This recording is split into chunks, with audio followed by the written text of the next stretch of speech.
Hello friends, welcome to my channel. आज हम बात करने वाले वेलस्पून कॉप के बारे में। और इसमें मैंने प्रॉफिट बुकिंग की है, तो कितना प्रॉफिट लिया है, कब से मैंने होल्ड किया था, ये सारी चीज़ें मैं बताने वाला हूँ। प्लस इसमें इसके शेयर के बारे में एनालाइज करने वाला हूँ। जिनको ये शेयर आगे क्या करने वाला है, ये सारी चीज़ें पता करना है।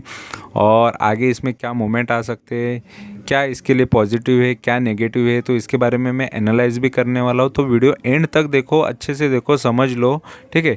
क्योंकि जस्ट आपको भगा के देखने से या फटाफट देखने से वो चीज़ें आपके दिमाग में नहीं जाएगी। क्योंकि नॉलेज है, ये शेयर मार्केट का नॉलेज है, इसको इतना इजीली मत लो, ठीक है। प्रॉफिट करना है तो इजीली मत लो, नहीं प्रॉफिट करना है तो ज़िंदगी भर थोड़ा थोड़ा सबका नॉलेज ले लेके वही 5 साल 10 साल वैसे ही घसते रहो, ठीक है। और कभी लाइफ में सक्सेसफुल ना हो। तो ये चीज़ें करना है, अगर सक्सेस सच में करना है तो चीज़ें अच्छे से समझना है, डीप में समझना है। किसी कंपनी को किस तरीके से स्टडी किया जाता है, किसी कंपनी में किस तरीके से प्रॉफिट लिया जाता है, सारी चीज़ें आपको सीखना पड़ता है किसी एक्सपीरियंस बंदे से। चाहे मैं रहूँ, चाहे और कोई रहे, लेकिन वो चीज़ों के लिए आप टाइम दो।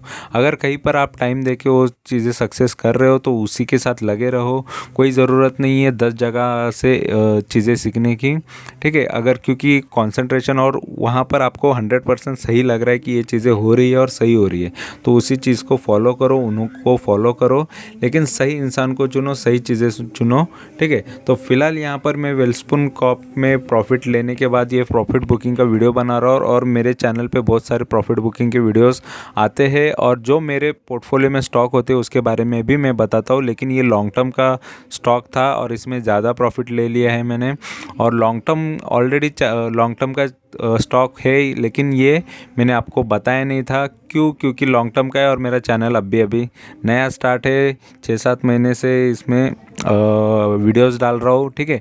तो उसके पहले का ये स्टॉक है, लॉन्ग टर्म यानी 1 साल पहले होता है।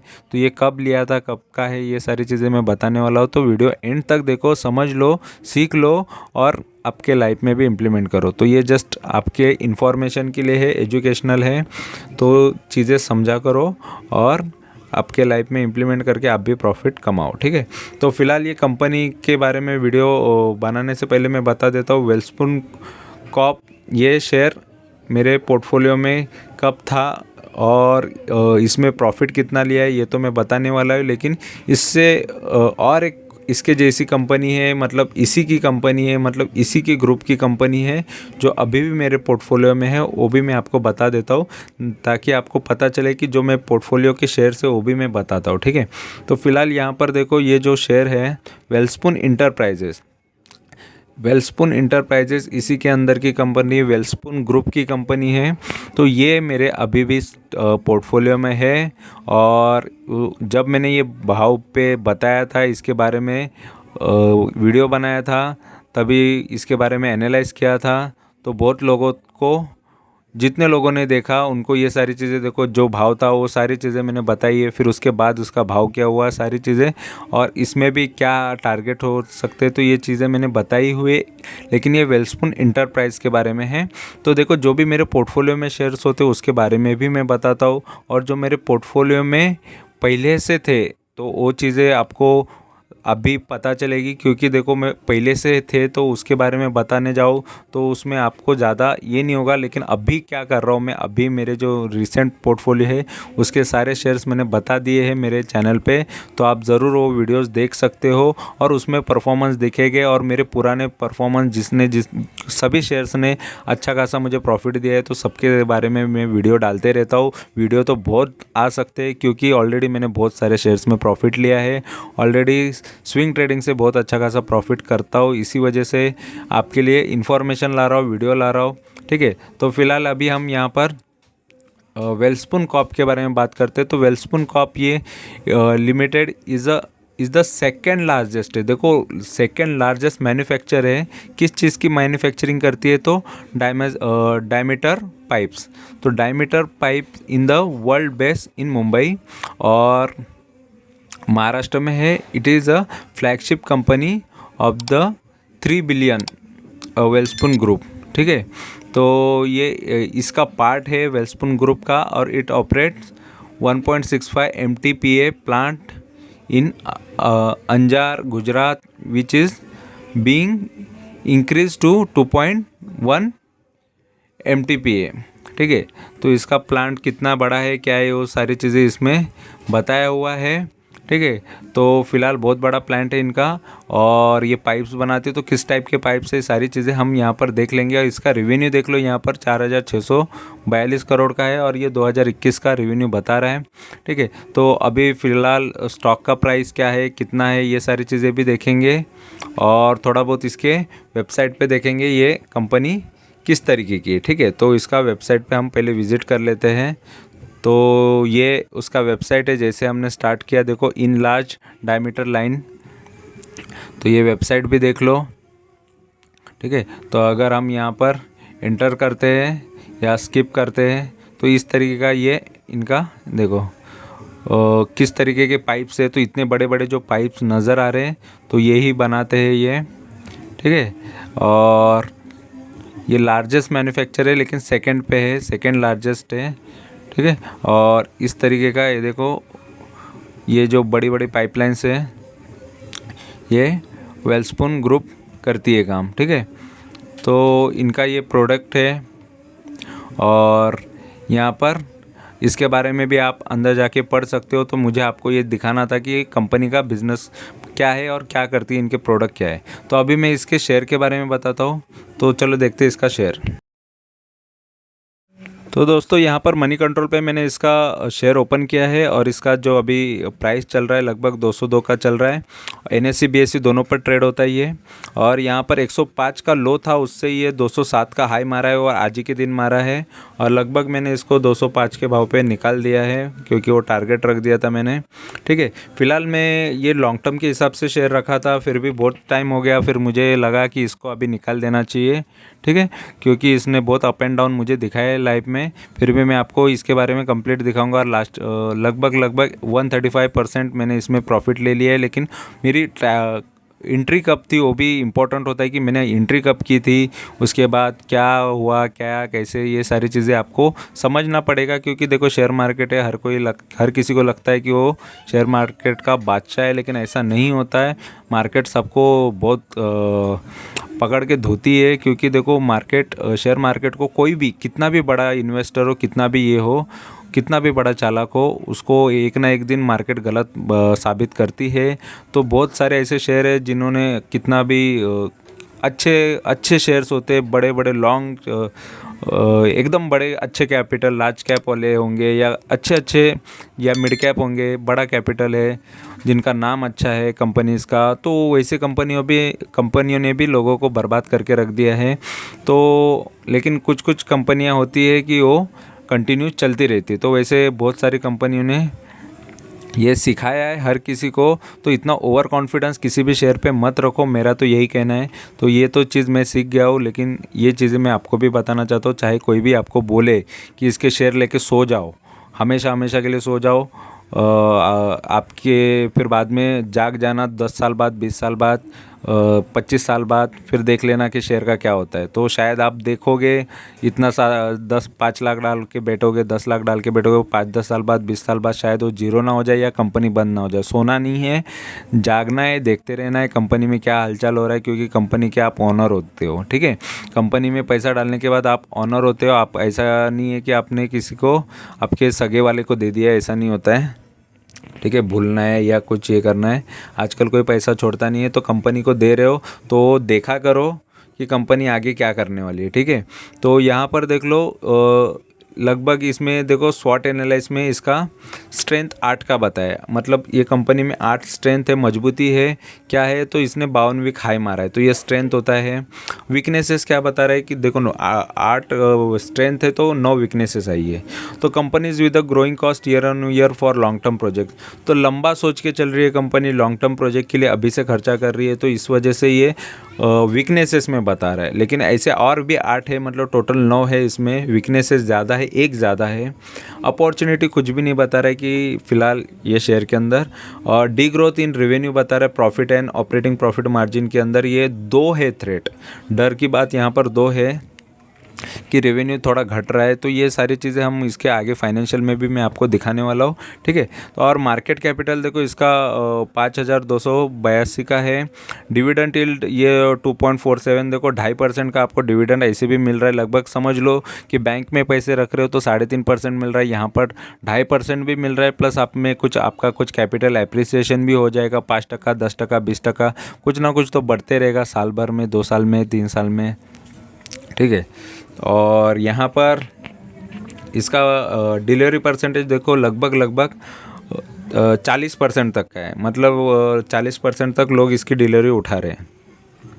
पीवी रेशियो 1.39 का आ रहा है, फेस वैल्यू इसका 5 का है, और सेक्टर पी 11 का है, मतलब सेक्टर पी अभी भी सस्ता भाव पे मिल रहा है। ईपीएस 17-18 का आ रहा है।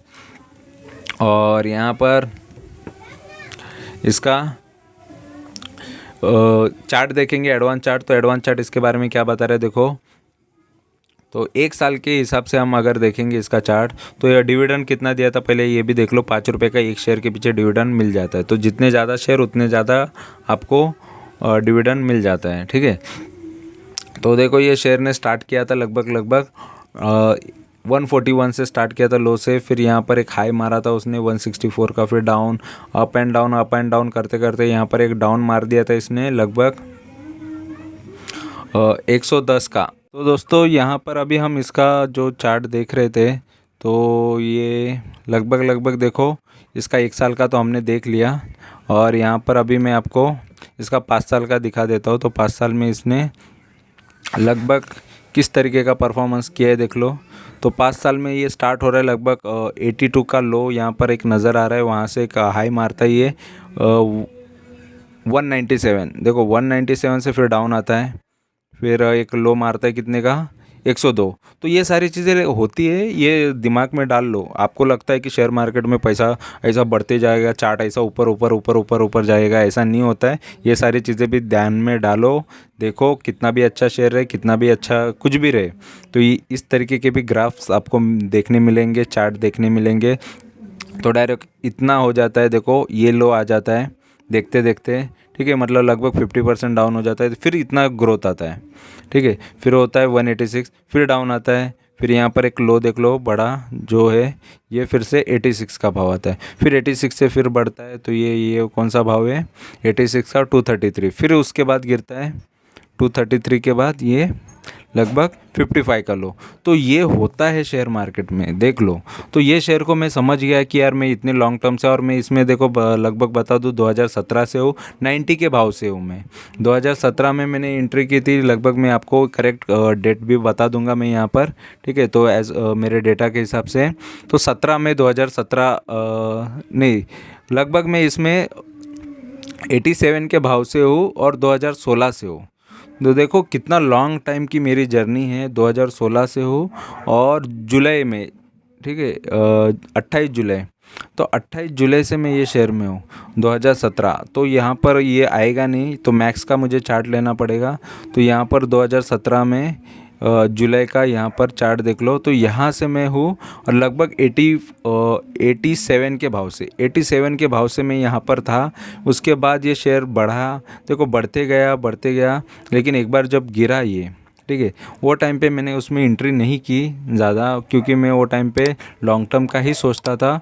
और ये शेयर में मैंने ज़्यादा कुछ और भी ज़्यादा लिए नहीं, बहुत सारे कि और लेते जाओ, एवरेज करने की मेरे को ज़्यादा ज़रूरत नहीं पड़ी, स्विंग करने की ज़्यादा ज़रूरत नहीं पड़ी। बैठे बैठे ऐसे ही वो शेयर ऑटोमेटिकली इसने मुझे बाद में प्रॉफिट देते गया। बहुत स्पीड में, जितने स्पीड में गिरता है ना उसी स्पीड में ये बढ़ते भी गया।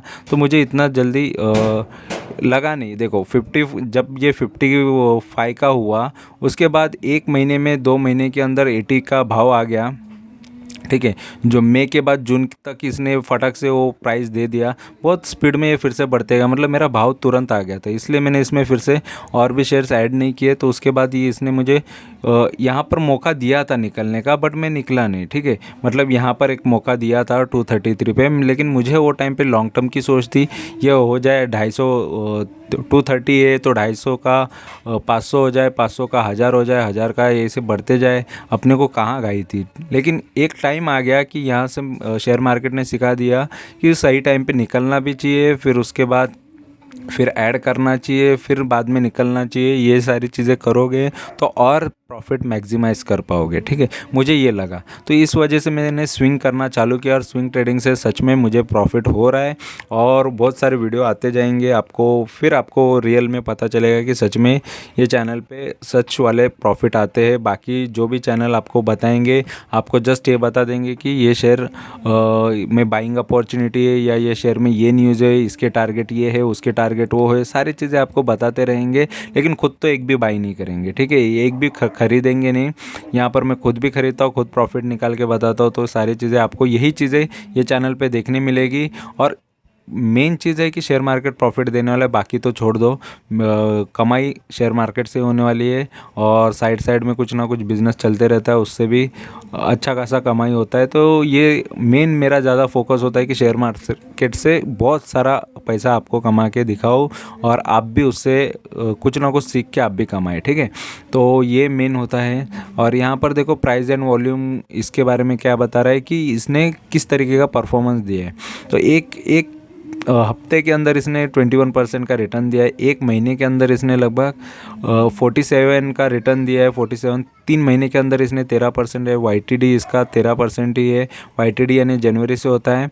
और 1 ईयर का रिटर्न इसका लगभग 35 का है, और 3 साल का इसका 38 का है। ठीक है, तो अपना तो देखो लगभग समझ लो 6 साल का इन्वेस्टमेंट है, और 135 क्यों है 135? इससे मैं ज़्यादा कमा लेता, लेकिन कैसा है ना कि मैंने होल्ड ज़्यादा कर लिया। लॉन्ग टर्म के चक्कर में मैंने बहुत सारे शेयर्स तो 95%, 97 कल का जो मैंने वीडियो डाला था, वो लगभग 97% गिरने के बाद वो शेयर में से प्रॉफिट निकाल के मैंने बताया, और रियल है वो चीज़ें। ठीक है, तो ऐसे बहुत सारे शेयर में और भी आगे मैंने बहुत सारे वीडियो डाले होंगे, जिसमें कोई ना कोई शेयर ऐसा निकल जाता है कि उसके दिन खराब आ जाते हैं, उसका मैनेजमेंट में कोई खराबी आ जाती है, कुछ भी हो जाता है। आपको बोल के नहीं आएगा कि मैनेजमेंट कुछ गड़बड़ करेगा, तो आपको बोल के नहीं करेगा। कुछ भी होगा तो आपको पता नहीं चलेगा। आप लेके बैठोगे 2 लाख 3 लाख 4 लाख के शेयर लेके बैठोगे, और आपका वो डुबा देगा पूरा। एक टाइम पे येस बैंक 400 का था, तो 400 का भाव से ये 1-2 रुपये का भी हो गया था, 4-5 रुपये का भी हो गया था। इतने ख़राब हालत कर दिए थे वोडाफोन जैसा, या बाकी भी शेयर बहुत बुरी तरह, जेट एयरवेज जैसे शेयर, तो बहुत अच्छे शेयर्स की हालत ख़राब हो जाती। तो आप कौन से शेयर के बारे में कॉन्फिडेंस रख सकते हो? तो इतना कॉन्फिडेंस मत रखो। एक थोड़ा बहुत उसके बारे में हमेशा अपडेटेड रहो। कोई भी शेयर पोर्टफोलियो में हो तो इसीलिए मैं मेरे पोर्टफोलियो के शेयर बताता हूँ। और स्टॉप लॉस करते रहोगे तो ज़िंदगी भर स्टॉप लॉस बहुत कटेंगे, क्योंकि स्टॉप लॉस तोड़ने के लिए बहुत लोग बैठे हैं। ठीक है, और यहाँ पर फॉरम देखो, इसके बारे में बोल रहे हैं कि इसको बाय करके चलो, ये लॉन्ग टर्म के लिए अच्छा है इस हिसाब से, या इसमें अच्छी अपॉर्चुनिटी, इनका ये कहना है। ये यहाँ की जनता है, तो इसके बारे में 80% जनता का कहना है इसको बाय करो। ठीक है, और ये इनसाइडर ट्रांजैक्शन कुछ यहाँ पर है। और यहाँ पर अभी हम देखेंगे इसके फाइनेंशियल, तो फाइनेंशियल किस तरीके के ये भी देख लो।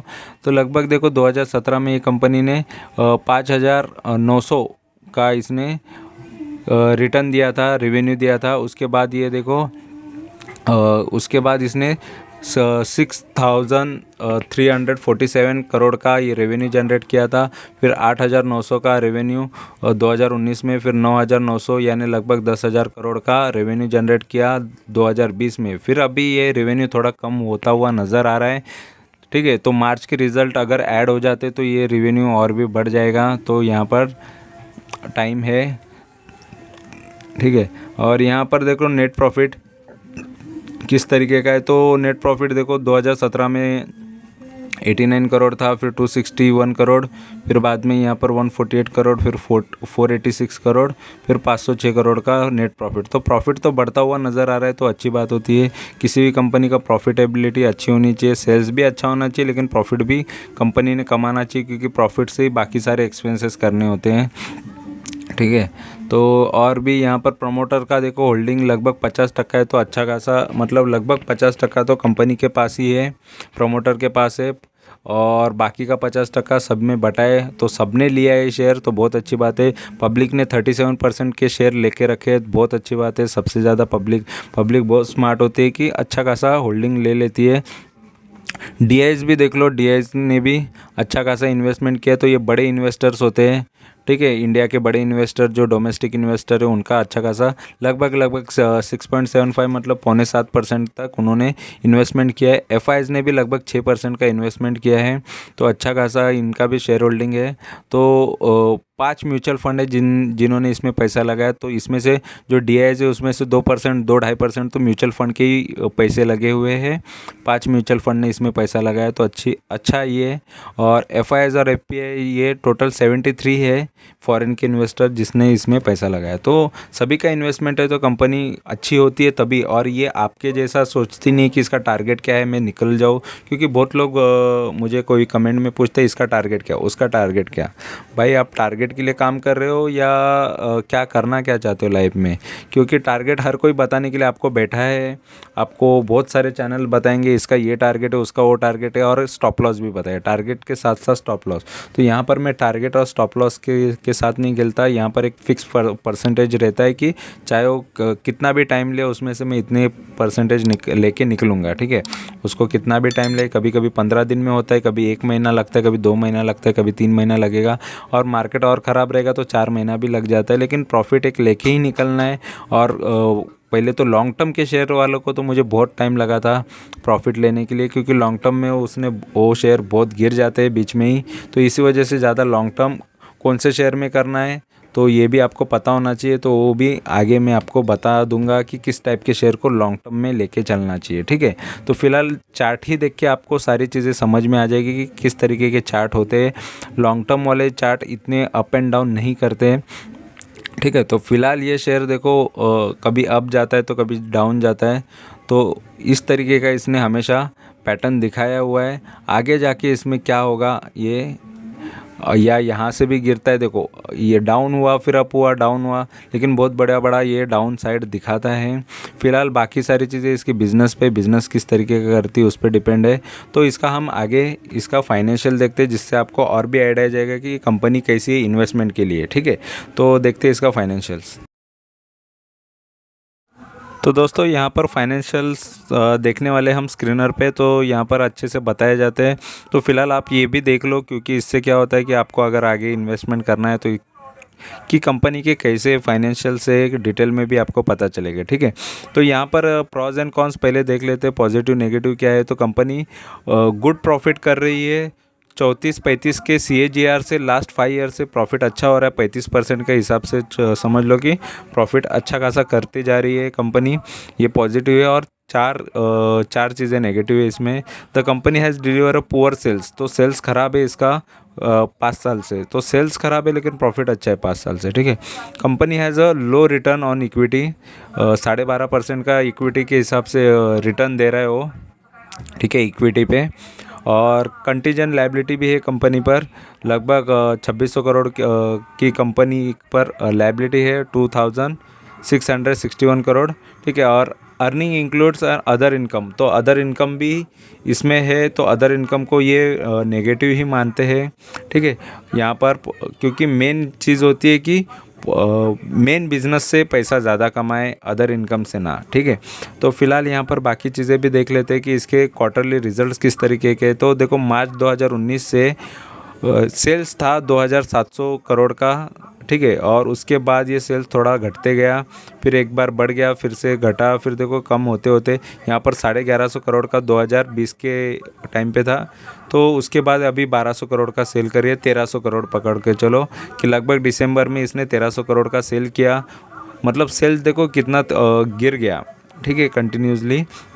और यहाँ पर एक्सपेंसेस देखो उसी हिसाब से कर रही थी कंपनी। मतलब क्या फ़ायदा अगर कंपनी 2756 करोड़ का सेल कर रही है और उतना ही 2753 करोड़ का ये एक्सपेंस कर रही है, मतलब 2753 करोड़ का ये एक्सपेंस कर रही है, तो 3 करोड़ ही बच रहा है। तो क्या इतना ज़्यादा कोई प्रॉफिट नहीं होता है इस वजह से। और यहाँ पर देखो 2019 के टाइम पे थोड़ा बहुत प्रॉफिट अच्छा खासा कमा लिया, बचा लिया 192 करोड़, लेकिन लगभग ये 9% का। फिर यहाँ पर एक ज़्यादा थोड़ा और बढ़ गया प्रॉफिट, तो प्रॉफिट बढ़ते हुए नज़र आया। फिर 356, फिर 300 करोड़, फिर अभी यहाँ पर देखो फिलहाल 108 करोड़ का ये लास्ट क्वार्टर में इसने किया, लगभग दिसंबर में। और परसेंटेज है इसका लगभग 8% का प्रॉफिट किया। अदर इनकम देखो, अदर इनकम यहाँ पर ज़्यादा नज़र आ रहा है, पहले कम था और यहाँ पर बीच में एक बार 106 करोड़ का प्रॉफिट किया था। यहाँ पर 153 करोड़ का अदर इनकम है, ये एक्स्ट्रा इनकम, ठीक है। और कंपनी देखो लगभग 50 एवरी क्वार्टर में कितना इंटरेस्ट पे कर रही है, ठीक है। बैंक इंटरेस्ट लोन पे जो इंटरेस्ट पेमेंट कर रही है, तो 54 करोड़ का स्टार्टिंग में कर रही थी वो क्वार्टर में, अभी थोड़ा बहुत कम हुआ था। सबसे कम यहाँ पर हुआ था मार्च 2021 में। उसके बाद देखो फिलहाल अभी फिर से थोड़ा बहुत इंटरेस्ट बढ़ गया है और अभी 21 करोड़ का इंटरेस्ट किया है कंपनी ने लगभग दिसंबर में। और उसके बाद नेट प्रॉफिट कितना बचा देखो, पहले तो नेट लॉस किया था 2019 में मार्च में, उसके बाद देखो प्रॉफिट करते आई ये कंपनी कंटिन्यूसली, तो अच्छा खासा प्रॉफिट किया है कंपनी ने। और फिलहाल तो अभी 63 करोड़ का है, लेकिन यहाँ पर सबसे ज़्यादा प्रॉफिट किया था 223 का दिसंबर 2019 में, तो उस मुकाबले तो फिलहाल प्रॉफिट कम ही हुआ है क्वार्टर वाइज, ठीक है। और अभी यहाँ पर हम इसके प्रॉफिट एंड लॉस में देखेंगे, इसके 10 साल 11 साल 12 साल का इसका डेटा यहाँ पर है। तो 7,500 या 7,300 करोड़ का सेल कर रही थी और 6,000 करोड़ का यहाँ पर एक्सपेंस कर रही थी और 1,200 करोड़ या 1,300 करोड़ का यहाँ पर प्रॉफिट कर रही थी, यानी लगभग 18% का प्रॉफिट कर रही थी 2010 में। उसके बाद देखो प्रॉफिट थोड़ा बहुत कम होते हुए नज़र आ रहा है। प्रॉफिट देखो कम होते फिलहाल अभी 617 करोड़ का प्रॉफिट कर रही है। मतलब देखो कंपनी ने डी ग्रोथ ही नज़र आ रहा है, इतना कोई ज़्यादा प्रॉफिट यहाँ पर नज़र नहीं आ रहा है। ऑपरेटिंग प्रॉफिट की बात कर रहा हूँ मैं तो। और यहाँ पर देखो मेन सेल्स भी थोड़ा घटते हुए आ रहा है, तो सबसे ज़्यादा सेल्स इसने किया था लगभग 10,000 करोड़ का लगभग ये 2020 में। तो उसके पहले इतना बड़ा सेल, उसके पहले 2013 में 9,000 करोड़ का था और अभी ये 10,000, मतलब 2000 लगभग 7 साल बाद ये सेल किया था। अभी फ़िलहाल अभी कम ही है, सेल घटते हुए नज़र आ रहा है। फ़िलहाल अभी भी मार्च के रिज़ल्ट्स आने बाकी है, शायद इससे ज़्यादा हो जाए, ठीक है, 6,000 के ऊपर निकल जाए, ठीक। और यहाँ पर और इसका इंटरेस्ट देखो पे कितना कर रही थी, तो पहले 233 करोड़ का कर रही थी, उसके बाद यहाँ पर अभी 68 करोड़ का इंटरेस्ट पेमेंट कर रही है। तो इंटरेस्ट पेमेंट तो कम हो गया है, लोन थोड़ा कम हो गया है, ये एक अच्छी न्यूज़ होती है, अच्छी बात होती है किसी भी कंपनी के लिए। और यहाँ पर 610 करोड़ का स्टार्टिंग में पहले प्रॉफिट कर रहा था 2010 में, उसके बाद देखो प्रॉफिट थोड़ा कम होते हुए नज़र आया, यहाँ पर लॉस किया था। उसके बाद देखो कंटिन्यूसली यहाँ पर भी एक बार लॉस हुआ था कंपनी को। और फिलहाल यहाँ पर देखो, यहाँ पर इसने 464 मतलब लगभग 500 करोड़ के आसपास का नेट प्रॉफिट किया है और ये भी घटते हुए। तो इसके रिजल्ट्स देखो मतलब किस तरीके का परफॉर्मेंस होता है, तो कभी ज़्यादा है तो कभी कम होते जा रहा है, कभी देखो एकदम से कम था फिर बढ़ गया, यहाँ पर नेगेटिव भी चला गया था। तो इसके अनस्टेबल रिजल्ट्स के वजह से शेयर में भी अनस्टेबिलिटी होती है, तो घटता है गिरता है, इस तरीके का इसमें परफॉर्मेंस होते रहता है। तो अभी मैं यहाँ पर आपको इसके बोरोइंग दिखाना चाहूँगा। तो देखो कंपनी पे लोन कितना है, ये भी एक ज़रूरी होता है। तो कंपनी पे पहले लोन था 2,500 करोड़ का 2010 के टाइम पे, फिर 3,800, फिर 5,300 करोड़, 5,500 करोड़, फिर उसके बाद देखो कंपनी का लोन कम करती गई कंपनी। फिलहाल अभी 1,200 करोड़ का लोन है, 1,200 1,250 करोड़ का कंपनी पे लोन है, ठीक है। और उसी हिसाब से सेल्स भी देख लो और उसी हिसाब से इंटरेस्ट भी आपको मैंने यहाँ पर दिखा दिया है। तो इसके फाइनेंशियल आपने देख लिए तो किस तरीके के फाइनेंशियल है। और अभी हम इस पर फाइनल ओवरव्यू में देना चाहूँगा, तो इसका फाइनल ओवरव्यू देखते हैं। तो दोस्तों यहाँ टिकर टेप पे हम इसका फाइनल ओवरव्यू देखने वाले हैं। टिकर टेप इसके बारे में क्या बोल रहा है ये हम देख लेते हैं। तो टिकर टेप देखो इसके बारे में बता रहा है कि इसके इन्वेस्टमेंट चेकलिस्ट में 4 पॉइंट पॉजिटिव बता रहा है और एक नेगेटिव बता रहा है, यानी इंट्रिंसिक वैल्यू अच्छा है इसका, अभी भी इसको बाय करके चल सकते हैं, इसका ये मतलब होता है इंट्रिंसिक वैल्यू का।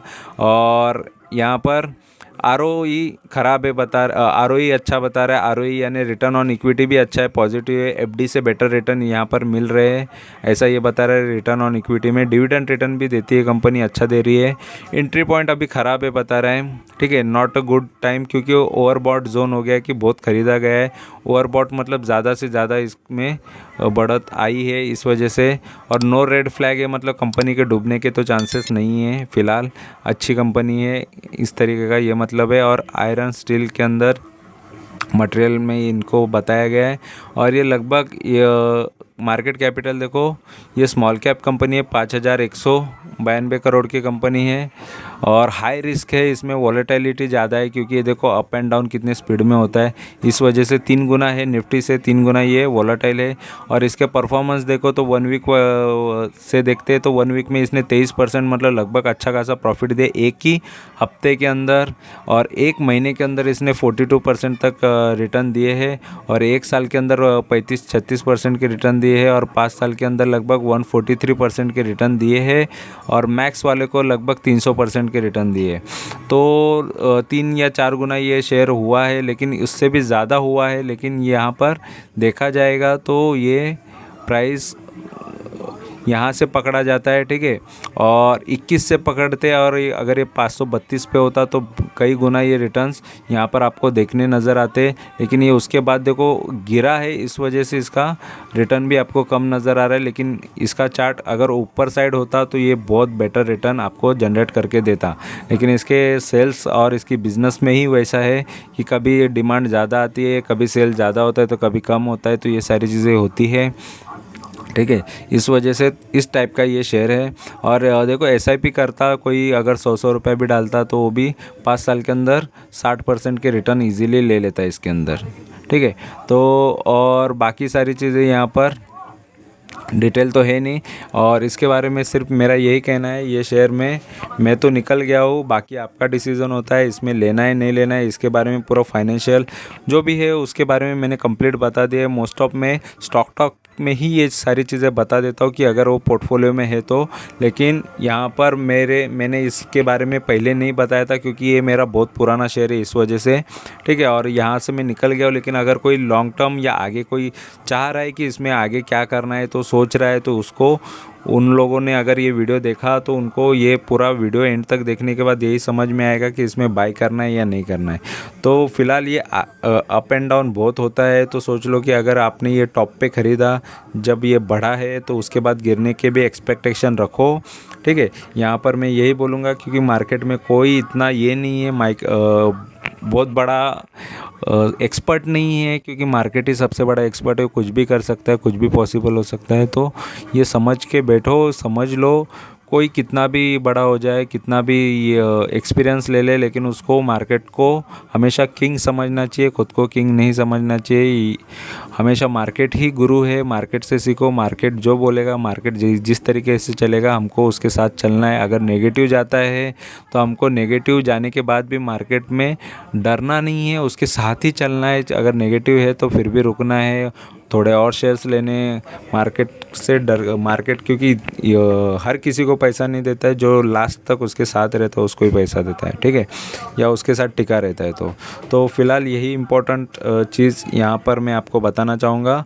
और अगर वीडियो अच्छा लगा है तो ज़रूर दोस्तों के साथ शेयर करो, लाइक करो, कमेंट करो और सब्सक्राइब करो, क्योंकि सब्सक्राइब करने में तो कोई घाटा होता नहीं है, जस्ट सब्सक्राइब का बटन दबाना है और इन्फॉर्मेशन लेनी है, लेकर सीखो, सीख कर ये करो, आगे बढ़ो। जस्ट चैनल को सब्सक्राइब करो, क्योंकि देखो इसके पीछे आपको इन्फॉर्मेशन मिल रही है, ये एक मेहनत हो रही है, बाकी आपकी मर्ज़ी होती है। और ऐसे इसी टाइप की वीडियो आएंगे। और मेन चीज़ है कि मैंने खुद बताए हुए शेयर्स में से मैं प्रॉफिट लेके बताता हूँ, और बहुत सारे ऐसे शेयर्स भी आएंगे। और दिन में बहुत सारे शेयर बताना बहुत ईजी होता है, लेकिन अगर खुद के पोर्टफोलियो के शेयर बता के उसमें प्रॉफिट करना बहुत डिफ़िकल्ट होता है, और ये हर कोई नहीं करता। एक तो वही इंसान करते जो इंट्राडे करने वाले बताते कि देखो मैंने ये शेयर ख़रीदा है और उसमें प्रॉफिट लेके बताया, या निफ्टी या ऑप्शन करने वाले, ठीक है, ऑप्शन ट्रेडिंग करने वाले, इंट्राडे ट्रेडिंग जो भी करते हैं वही आपको रियलिटी बताएंगे। और यहाँ पर मैं एक चीज़ ये बता रहा हूँ, नहीं तो मोस्ट ऑफ लोग यहाँ पर आपको वैल्यू पीक ये वो दुनिया भर के बताते बैठेंगे और उसमें से वो कुछ ही शेयर खरीदेंगे और दुनिया भर का नॉलेज दे के बैठेंगे। क्योंकि देखो हर एक शेयर के बारे में हर कोई शेयर नहीं ले सकता, लेकिन यहाँ पर मैं हर एक शेयर के बारे में बता सकता हूँ, क्योंकि हर एक शेयर में शेयर का एक्सपीरियंस ले चुका हूँ और लेते रहता हूँ, और मुझे अच्छा लगता है वो सारी चीज़ें करना। तो इस वजह से मैं हर एक शेयर के बारे में आपको अच्छे से बता सकता हूँ, क्योंकि उसके बारे में मैं डीपली स्टडी करता हूँ। तो वीडियो अच्छा लगा है तो ज़रूर चैनल को सब्सक्राइब करो। Thank you very much for watching my video. Thank you, bye bye.